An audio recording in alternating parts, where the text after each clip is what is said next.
అరే వా, పంట ఎంత బాగా పండిందో! తన పంట చూసి పక్షులన్నీ ఒక్కొక్కటిగా అక్కడికి చేరుకున్నాయి. పోనీలే, చివరికి నా కష్టం ఫలించింది. అయితే ఇదేనా ఆ పండు? దీన్ని 1 నెల రోజుల పాటు తింటే జంతువులు శక్తివంతులవుతారా?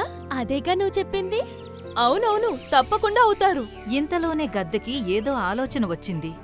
ఒక్క నిమిషం, విత్తనాలను బట్టి చూస్తే ఈ పండ్లు ఎర్ర రంగులో ఉండాలి, కాని నీలం రంగులో ఉన్నాయేంటి? నా చెల్లెలు చింకీ గద్ద ఇందులో ఎర్ర రంగు పండ్లు కాస్తాయని చెప్పింది. ఇంతలోనే చింకీ అని ఇంకో గద్ద అక్కడికి వచ్చింది. మింకీ గద్దా, నీకొక ముఖ్యమైన విషయం చెప్పాలి. ఒక విషయం చెప్పు, ఈ పండ్లను మీలో ఎవరూ తినలేదు కదా? లేదు, నేను ఇంకా ఎవ్వర్నీ తిననివ్వలేదు.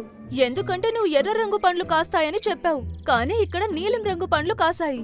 అవును, ఆ విషయం చెప్పడానికే నేను ఇక్కడికొచ్చాను. నిజానికి నేను నీకు ఒక ముఖ్యమైన విషయం చెప్పడం మర్చిపోయాను. ఈ పళ్ళు కాసిన వెంటనే ఇవి నీలం రంగులో ఉంటాయి. 2 నెలల వరకు ఇవి నీలం రంగులోనే ఉంటాయి. ఇప్పుడు వీటిని ఎవరైనా 1 నెల రోజుల పాటు తిన్నారంటే వాళ్ళు బలహీనులవుతారు. కానీ 2 నెలలు ముగిసిన తర్వాత వీటి రంగు ఎర్రగా మారుతుంది. అప్పుడెవరైనా వీటిని నెల రోజుల పాటు తిన్నారంటే వాళ్ళకి 4 రెట్ల ఎక్కువ బలం వస్తుంది.